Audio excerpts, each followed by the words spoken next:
Hey guys, and welcome back to Pixel Cherry Ninja's channel. It's the weekend, which means only one thing. It's time for that weekly news roundup. As always, we will begin with FPGA gaming news, the MiSTer, the Analogue Pocket, and any other FPGA gaming news out there that's worth reporting. And guys, I can say we have had one heck of a week.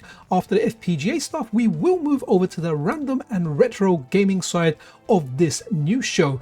Before we go further in, guys, if you're not subscribed to the channel, then a subscription and a like is super duper appreciated. And if you want to go a little bit further, I do have a Patreon set up. Don't forget to check out the sponsor of the weekly news show, MiSTer Add-ons, an absolutely awesome family-run store that will take care of all your MiSTer needs. And finally, guys, Free Play City. Take me down to the Free Play City where the grass is green and the girls are pretty. Okay, actually, no, there is quite a few pretty girls there. So yeah, Free Play City, London's best arcade. Check it out. Also, I want to say timestamps have been made available, so use those to navigate your way around the video. Anyway, guys, be super duper awesome to one another. Let's get into this week's episode. Sonic Boom!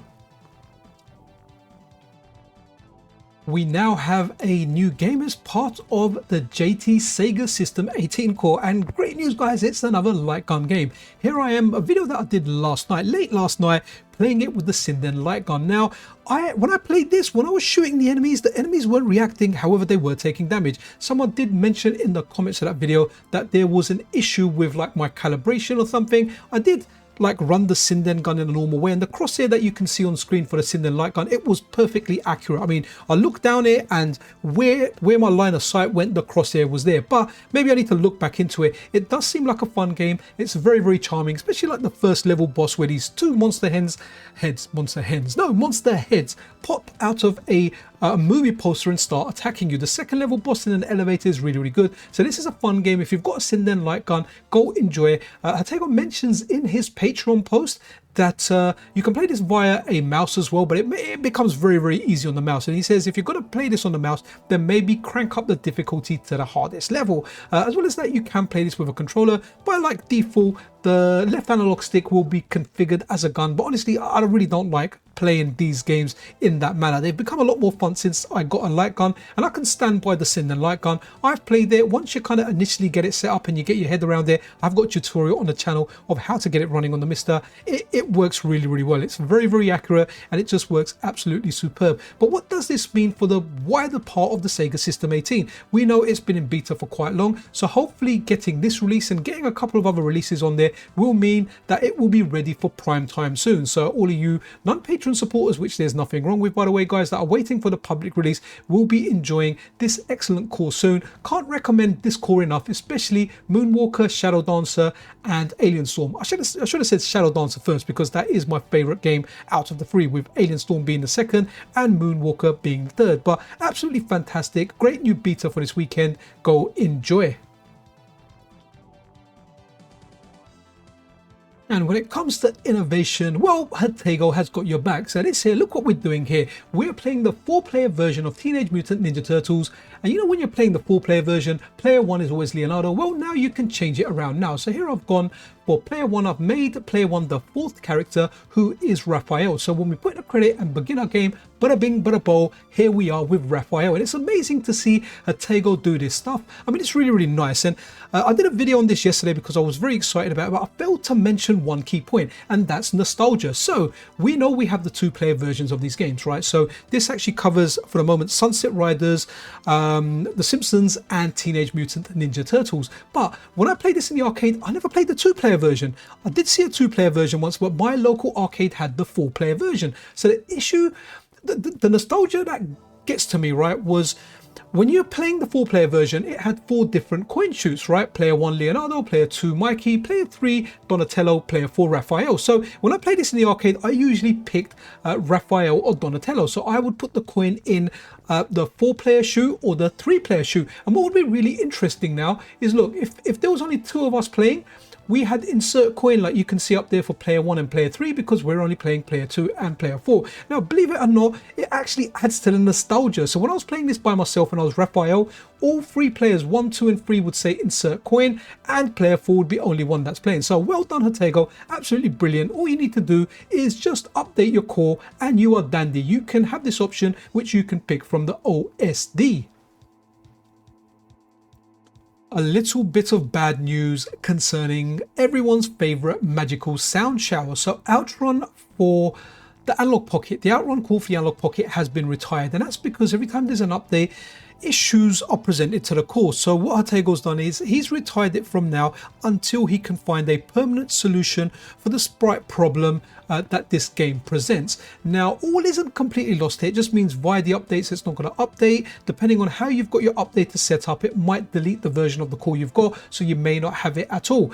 I know some of the guys have got like an older version, like I'm talking much older, a year plus older version of this core that does run on the Analog Pocket with the least amount of problems. It's playable, it's kind of fun, and it doesn't have some of the issues. So if you do want to get hold of that, head over to my Discord. There's always an invite link in the description, and he doesn't know I'm saying this shit until he watches the video, but ping Big Al, and he might be able to kind of set you up with this older version of the core that you can play. And then just make sure if you're using something like PopDate or Pocket Sync, you tell it just to leave the Outrun core alone, or not to delete like cores on there that aren't available. So there still is a way of playing it. It's just not as streamlined as running an updater, hitting update all and getting it on there. Outrun's a fantastic game. No doubt Ortega will find a permanent solution at some point for this, and it will come back, but for now it has retired. So let's give Outrun a gold clock and maybe some more tea, and it can hang around with its grandchildren, which I think is Outrun 2006 Coast to Coast. Always nice to hear from Anton and seeing some tweets from him. So Anton here a while ago said that he was working on bringing XD 440 over to FPGA. Anton usually starts his cores by bringing them over to the MiSTer, and then they get ported over to the Analog Pocket. But the reason that there's a delay is because, well, Anton got an original arcade cabinet which he has been restoring, and he kind of talks about it over here. He's changed the power supply, and he goes into details on his tweet, which I will link in the description. But making the pictures a little bit bigger, you can see some of the games here. But what's interesting is if we head over to System 16, guys, fantastic shot. Shite. I was going to say fantastic shite. That sounds wrong. Fantastic site. I'm trying to rush it because I am running late on this video, and I've got a stream happening in 3.5 hours time. So I need to film, edit, do like the timestamps and everything for this. So guys, the game's on here. The cabinet that Anton was showing in the tweet is this one here. Cheyenne, is that how you say it? Cowboys. Wow, Chiller, that looks nasty. What the heck is that, man? That is just nasty. Not sure if I'll be able to show that on the channel. We've got Clay Pigeon, and then we've got Combat, Crack Shot, Crossbow. This is something, this is like a light gun game, or should I say a light crossbow game, right? So this is something that Anton showed previously. We've got a game called Hit and Miss, whether it's a hit and miss title, I don't know. And we've got this one here, Showdown, which looks like a card game. And then we've got Spin a Ball, and then Top Secret, and then Who Done It. Like the way Who Done It is spelled. That looks like a light gun game as well. So an interesting system. Looking forward to this. So hopefully Anton restores everything that he needs to restore, and hopefully we get that FPGA implementation of the XD 440 sometime in the future. Solar Retro Gaming, if you're unfamiliar with this name, this is the awesome developer that debuted the FPGA gaming scene with their excellent Toki implementation. And they kind of mentioned that they want to kind of extract the schematics, and they want to make the core even more accurate. Now I have to say, I played Toki in the arcade. Solar Retro Gaming's implementation is bang on. It feels like I'm in the arcade. It feels like I'm that kid in the arcade controlling that ape and playing Toki again. But over here in this tweet, they're saying they've just seen that there was an update on POD Archive with the full Toki schematics. So they were actually working on it, and they got around 40% done. But now that all the schematics are there, this will be super helpful in making the core even more accurate. So always interesting to see this stuff. Nice to see when developers release cores, and when they realize there's a way they can make them better, more accurate, they take that opportunity. I want to give this one a shout because the PC Engine core has been receiving like plenty of updates as an unstable version of the core, and this is via SRG 320 and David Shadoff. There's been quite a few. I think in the last couple of weeks, there's been a great number. So I'd recommend anyone that's really into PC Engine, try the latest unstable version of the core. I'll leave a link to this where you can grab the latest unstable version right here from the MiSTer FPGA Discord server. But guess what? Someone's actually brought this version over to the Analog Pocket as well. And if you head over to the FPGA Gaming Discord server, we can see that user Van Dan Fennell is saying that's PC Engine core for the Pocket built with the latest upstream MiSTer fixes. Enjoy. So you can get the latest on your MiSTer and the Analogue Pocket. Wanted to give it a shout because PC Engine is awesome. My favorite console. I've said it. I used to say, is it SNES or PC Engine? It's the PC Engine. It's my favorite console of all time. This is massive news, absolutely massive news. Now, I always talk about the Sega Saturn core, the Sega STV side of that Sega Saturn core. They're two different cores. Sega STV is the arcade side and Sega Saturn is, well, the Sega Saturn, the one that runs on CDs. STV runs on, well, the arcade hardware runs on cartridges. Absolutely awesome. And I always recommend it to you guys, get an unstable version of the MiSTer operating system, get these cores on there, try the latest versions, try STV. They are awesome. Some of you guys took my advice, you took the leap of faith, and you are enjoying this, and you have been enjoying this for some time. But what's really awesome now, developer SRG320 has now made this available via Update Tool. So when you run Update Tool now, you get the latest version of the Saturn core, which I think was released 2 days ago, the 12th of June 2025. As well as that, you get the STV core. Now, the STV core will go in the arcade because it's an arcade system, so it's a big weekend for arcade games, especially if you've never dabbled in the world of unstable. When you check your arcade folder on your MiSTer's main menu, you're going to see lots of games in there. I recommend Die Hard Arcade. It's fantastic. It's a great brawler. There's lots of games out there. Cotton 2, Cotton Boomerang. I've got a separate video on the channel. Just check it out. It's a few videos back where I recommend 5 games on the Sega Saturn, 5 games via STV. There's a lot more games out there now. For example, why you're going to say, well, we've got the same games on the Saturn and we've got the same games on the STV. Why? Okay, to start off with, there's some difference. There's loading times in some arcade games are a lot quicker because it's loading off a cartridge and not a CD. Some games experience less input delay, and for games like Batman Forever, if you play the Sega Saturn version, it's a lot easier. If you play the STV version, because it wants to munch your coins, the game's a lot more difficult. So there are differences. In particular, I really like the differences within the sound, because the Saturn has a CD quality sound and the STV has its own sound, which is brilliant as well. So guys, go enjoy, run Update Tool and enjoy these classics. Great update to the Saturn core, great update with the STV getting these arcade releases. Seriously guys, what a weekend. I mean, if this was the only thing I was reporting this weekend, then it will still be a great weekend, but we got heaps more to go. Don't use drugs.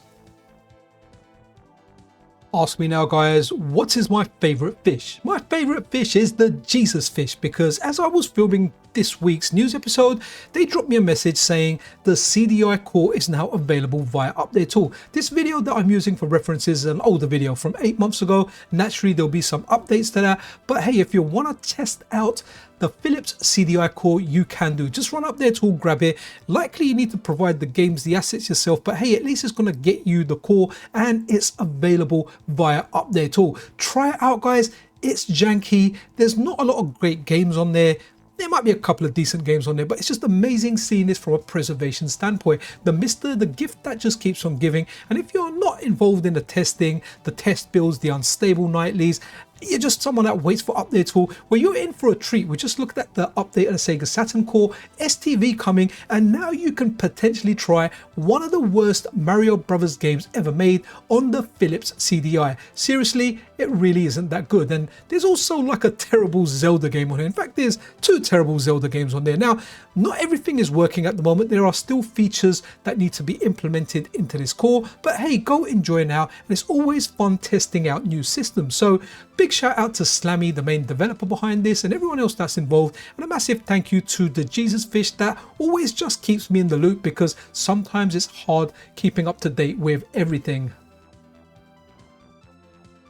I always refer to this guy, Jose BG, the Epsilon, as one of the heroes of the MiSTer scene. So he's always looking at how to improve things for the end user. Like many of you guys have used Update Tool, you probably don't even know that this is the guy behind it. He does a lot for the community. So over here, he says new arcade terms have been added to the list to increase the expressiveness of filters. That way, if you only want games compatible with your Tate screen, that's a vertically rotated screen, you have an easier time. And there's a public post that's been updated, a public Patreon post. I'll leave a link to this tweet, follow that to the Patreon post. But guys, what that effectively means, if you've got an arcade setup and you've got your TV stuck in there sideways for games that you want to play in Tate mode, right? So you want to play those shmups, you've got to have a sideways TV, and some people have got their arcade screens set up like that. What that means now as well, the different filters that you've got here, you can just go there. It's got different ones there. You can see there, screen rotation, no Tate, then it's got Tate clockwise, no flip.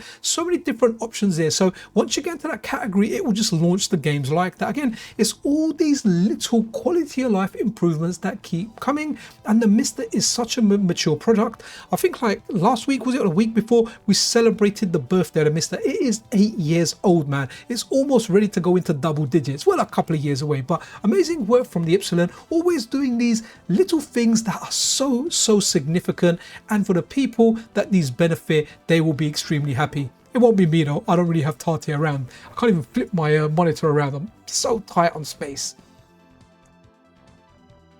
Wanted to give you guys a little reminder. So what happened with the MiSTer Pies, there's been a few orders that went out, a few pre-orders, then you could just buy them, and then they were all sold out. But what Taki's been doing is he's got some, and when the team get a bit of time, they assemble the kits and they put them up for sale. So if you're still after one, do check the retro remake from time to time. If I find out that they've got some for sale, usually people will post it on my Discord, and I'll do a social media post saying, look guys, they're available to buy. But keep checking from time to time. You can still get yourself a cheap MiSTer Pi, which is a lot cheaper than buying an original DE10 Nano and getting all the parts. So they are available, and Taki's saying here that he has got a small allotment of PayPal boards, so which should go up next week. So if PayPal is your only method of payment, because every time you try and use a card it gets flagged up as fraud or something, I always recommend to people, let your bank know, let them know that you're going to buy something from Hong Kong or another country and you are expecting it, and you can you can just buy it. But for those that are waiting for PayPal, hopefully you guys be able to get yourself a MiSTer Pi next week. And for anyone that's ordering one or anyone that's waiting for one, welcome to the cult we call MiSTer.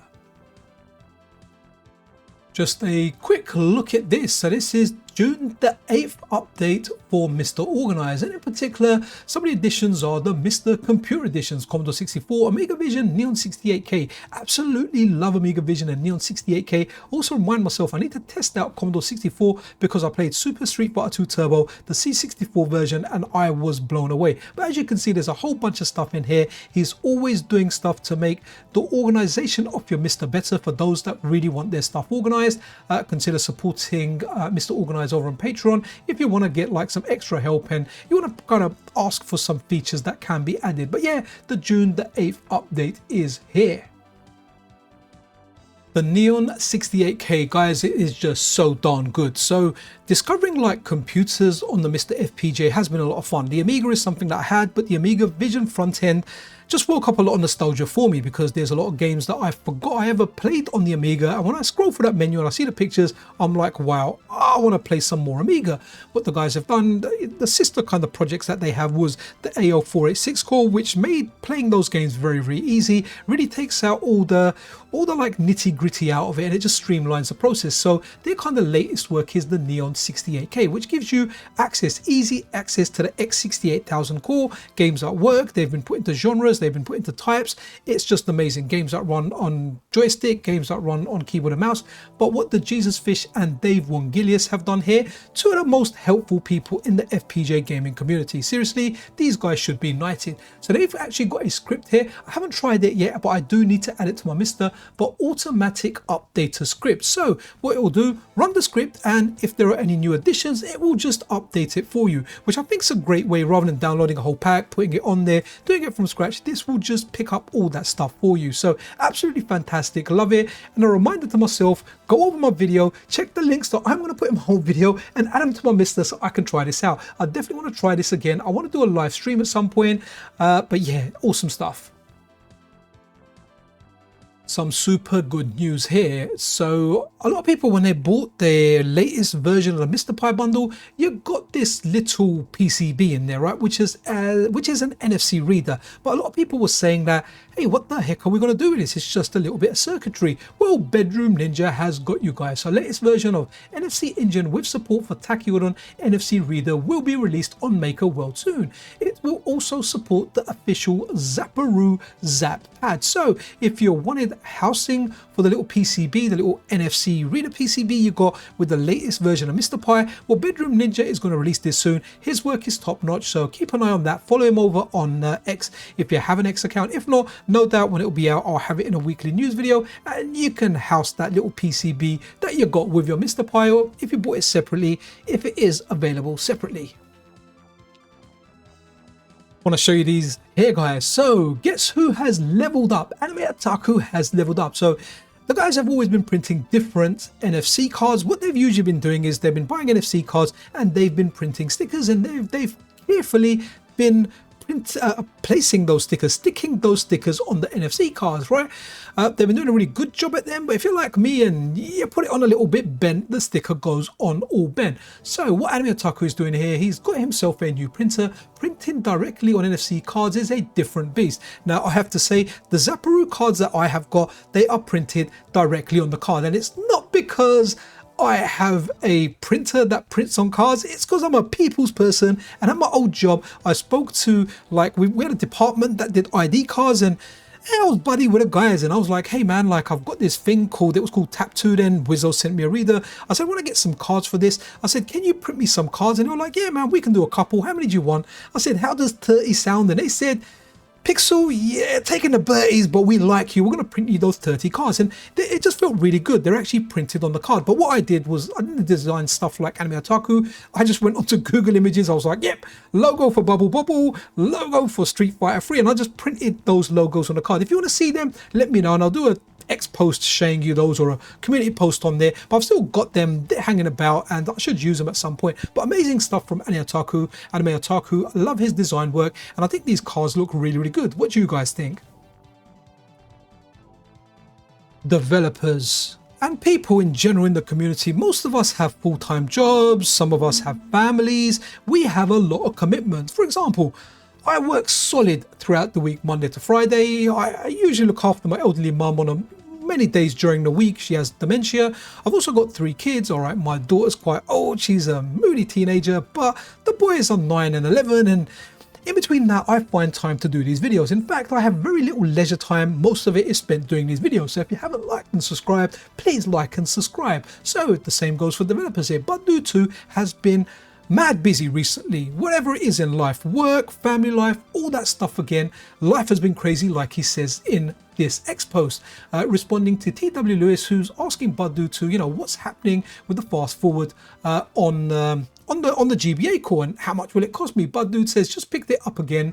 Life has been crazy, working on adding save compatibility. So there you go, guys. Hopefully it will be out soon. Again, we're not putting a timer on this because people do this as a hobby in their spare time. When it comes, it comes, and when it comes, we are happy. So looking forward to that Game Boy Advance core. I mean, I know you guys are more looking forward to it because you really want that, you want the fast forward for your Pokemon games, you want the real-time clock. I get that. In all honesty, I'm quite happy with what I have for the GBA, but I just play like Castlevania and the Metroid games on there more than anything else. But again, amazing seeing this stuff. Badoo2, glad you're back on the scene. Hopefully everything goes well, and hopefully, you know, life isn't as crazy as it has been.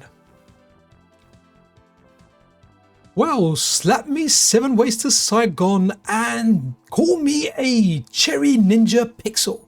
Random Monk 3, who I always refer to and I always have to mention, the Analogizer.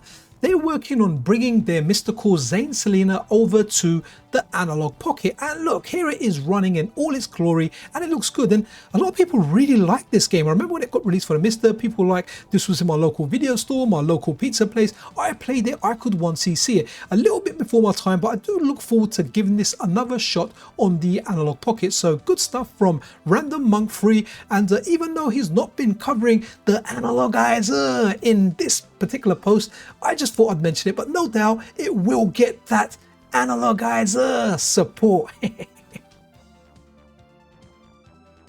So on the Pixel Cherry Ninja channel, guys, I try and cover as much as I can with FPGA gaming. I like doing some retro stuff as well, but I know whenever I do retro stuff, people are always like, is that coming out for MiSTer? Is it coming out for Analogue Pocket? And I'm like, guys, I do like doing stuff that's not just that, but I get it. It's what I'm mainly covering. People always get excited when I do a video. It's not related, and then they get disappointed, but it's not coming out for the FPGA devices. Sorry about that, guys, but I do like to check other stuff from time to time. But one of the things that I've been doing recently on the channel is I've been doing live streams with special guests. So what we've got coming up, guys, is, let me just click on that. We have got special guest Falco Gurgis, and hopefully that's how you say the name. So Falco Gurgis will be coming onto the channel on the 21st of June, 6 p.m. UK time. He's the guy that's brought over Grand Theft Auto games, I think Vice City and Grand Theft Auto 3 to the Dreamcast, making the impossible happen, showing that yes, the Dreamcast is a technical marvel and those games were possible on that, and he has proven that. Most recently, him along with another person is working on bringing over Mario Kart 64 to the DC. So he'll be joining me on Saturday the 21st, unless some unforeseen circumstances arise from myself or himself, and then it will get rescheduled. But I'm really looking forward to it. Naturally, you guys join in, come into the stream, ask your questions, and that's why I like doing this stuff live. Not only do I like speaking to my guests, but I like your questions as well, and I like your engagement, and that's the whole point of this. But another event that we got coming, and that's later today. It's actually just over 3 hours from now, so I need to film, edit, and do the timestamps and everything for this video. But we've got this coming up later today. So in a few hours, if you've got a Nintendo Switch 2, come and join me and other like-minded subscribers for Mario Kart's World on the Nintendo Switch 2. We can play together, guys. We can have a lot of fun. We're mainly going to be focusing on the knockout mode, which is like a survival battle royale maybe kind of mode, where the first lap you have to finish 20th and above, then 16th, then 12th, then 8th, then 4th, and then finally the winner. It was a lot of fun. I tried doing this a few days ago, and guess what? The time I set it for, Google services went down, Discord was dead, Nintendo Switch services were gone, so this was rescheduled from there. But will be awesome to see you. If you've got a Switch 2, Mario Kart World is a lot of fun. Join us. I've got posts where I've given my friend code. You can add me as a friend. If not, I'll just have the room ID posted once the stream starts. But yeah, there you go. That's interesting stuff that we are trying to bring you over on this channel. So hopefully I'll see you guys those of you guys that have a Nintendo Switch 2, I'll see you at the stream, and those that are not, hopefully I'll see you when we have Falco Gurgis over on the channel. I want to give this a mention. So this is the Commodore 64. You're playing Super Street Fighter 2 Turbo for it. Guys, this really is amazing. Like, I like to think back to the time where I had the C64. Playing something like this would have blown me away. I mean, look at that. You got the Guile stage. I've got Cammy and Guile fighting here. You can combo in this. It is absolutely great. And you can get this up and running for yourself. Some of the backgrounds have soundtracks, some don't. Like the Guile stage has a really good C64 soundtrack, but some of the other ones don't. But honestly, it's well worth checking out. Whether you love the Commodore 64, whether you never played the Commodore 64, I think you'd have more appreciation for this if you were around when the C64 was around. You know, you like playing Street Fighter. I mean, I remember getting Street Fighter for my Amiga, and it was terrible, the first version that came out. Later, we got a better one, but the initial Street Fighter, this really is good. It's got the moves in there. When I was trying stuff out, I was like, wow, they even added all this stuff in there. Really needs to be played to be believed. It's still a demo, so I look forward to the updates, and when this gets completed, absolutely banging. It's just amazing seeing this stuff. Like, seriously, blown away by this. So here's a fundraiser that's set up for buying streaming equipment for Japanese arcades. And this is more kind of calling out the guys that watch my videos that are also heavily into fighting games or are members of the FGC. So Vodka Goblansky, I think that's how you say it, Vodka Goblansky. Veteran Street Fighter player, very good Zangief player, very good on Fightcade, plays a lot of CVS2 as well. So his goal is a fundraiser to bring much needed arcade capture and streaming equipment to various Japanese arcades. So Vodka's making a trip to Japan this summer, and he would like to help out the Japanese retro arcade community upgrade their streaming equipment so people from around the world can enjoy their matches at the best fidelity to match the hype happening in the match matches on screen. Guys, I have to say, when it comes to the skill and the stuff that you see in Japanese arcades, it's amazing. There's a few channels that I follow. One's called Big Something, another one's of one of an arcade. I'm really sorry I can't remember them, but I watch like the Capcom versus SNK 2 live streams, and you get to see like low tier characters, and you see these guys playing them, and you've never seen characters played like that before. I've seen some amazing stuff. So, you know, if you're interested in watching Japanese top level arcade gameplay and you want to contribute towards their streaming equipment, I'll leave a link to this GoFundMe in the description. Check it out and, you know, do your bit. Someone linked this over to me or they pinged me on one of the Discords. Really sorry, I can't remember your name. I'm really sorry. I do like crediting everyone where I can, but I kind of added this to my notes. But I can't remember where it is on the Discord now. So this is the X68000 or the Zuiki X68000's Japan's legendary retro PC reborn. So it's a miniature authentic remake, modern specs, classic style, and a worldwide debut. So guys, I have to point out that whenever it comes to Indiegogo projects, do your due diligence. Sometimes these projects don't surface, sometimes you've got scams on it. I'm not saying this is, I'm just saying do your due diligence. This is not something I'm going to back.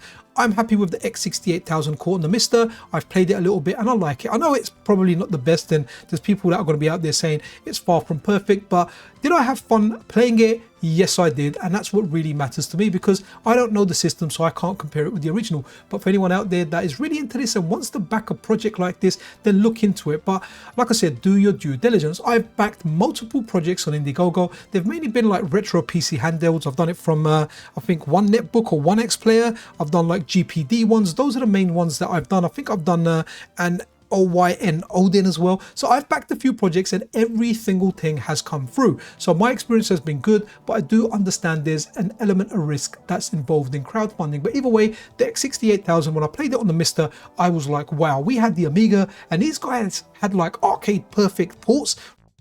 I'll say it loud and I'll say it proud. Earthion now has a release date. So Yuzo Koshiro here. 34 years ago, I scored Streets of Rage. Now, all these years later, we're excited to bring you Earthion, a brand new shooter crafted in the spirit of Mega Drive, coming to digital platforms on July the 31st. Holy moly, that's next month. Game of the year next month, guys. So thank you for waiting. The countdown begins. So what I'm really interested in this, I mean, will I pick up the Switch version? Will it run on Switch 1 and Switch 2? Or will I pick up the Steam version? What I'm really interested about is the Mega Drive ROM. Which, if the Steam version comes with a Mega Drive ROM, I really hope it does.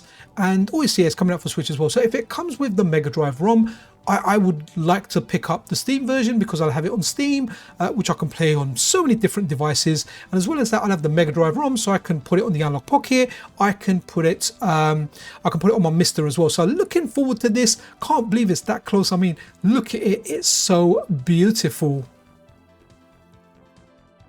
This looks really, really good. It's a new game, but hey, it captures that old kind of vibe, right? It just looks really, really good.